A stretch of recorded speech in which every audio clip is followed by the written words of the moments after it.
My uncle is an Indian doctor. In the 90s there was a massive doctor shortage in Australia, so the government gave him citizenship.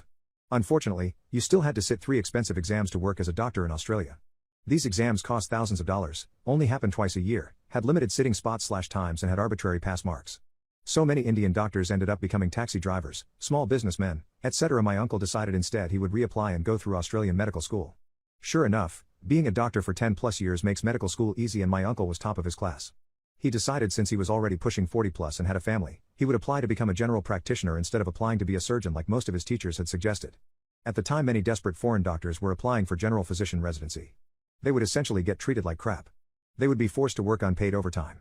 They would not be given proper study time or leave to sit mandatory exams. They would pocket the meals/accommodation/study/leave allowances that you were supposed to be paid by the training college. They would roster you to work every Saturday/Sunday shift, and if you refused they would give you a bad review and your training would be jeopardized. This mostly happened to foreign doctors, as most of them would be in bad debt and highly desperate for any sort of work.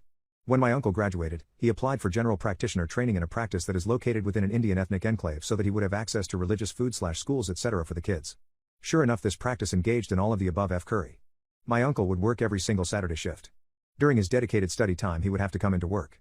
He got reprimanded for not overcharging patients in line with their framework. Worst of all, when my aunt was really sick and hospitalized, they wouldn't give him any time off to look after her and the kids. The owner of the clinic was a white general practitioner who was openly racist against Indians, Asians and Aboriginal people. My uncle bided his 3 years, and as soon as his documentation came through making him a general practitioner, he quit that instant. He went down to the local bank and got a loan to open up his own practice. All his old patients quickly moved with him to the new practice. The first year he struggled, but his practice quickly became known and word spread. Surprise, surprise, foreign trained doctors actually work well and care about their patients if you actually care about them and give them appropriate wages/living conditions. More patients and more doctors looked to work with my uncle. Within 2 years my uncle had a general practitioner practice that had 4 doctors, 2 nurses, 2 trainees and a manager. His practice easily rivaled his original teachers.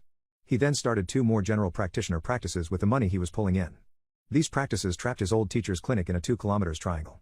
He would advertise heavily and make sure he could take as much business from his old teacher as he could. Within 5 years his old teacher's practice went from hiring 6 doctors, 4 nurses and 6 trainees to just 1 doctor, his old teacher, and no one else. His old teacher tried to sell up his practice to other doctors, but no one would purchase it given how successful my uncle's 3 surrounding practices were. He then tried to sell it to my uncle, who refused to buy it even at a ridiculously low sale price. Instead he waited for the bank to repossess his old teacher's clinic and then purchased it for a bit more money from the bank. My uncle then repurposed the building into his main offices from where he runs his other 3 practices. He made sure to redevelop his old boss's room into a staff toilet just as one final tribute to the human turd that was his old boss.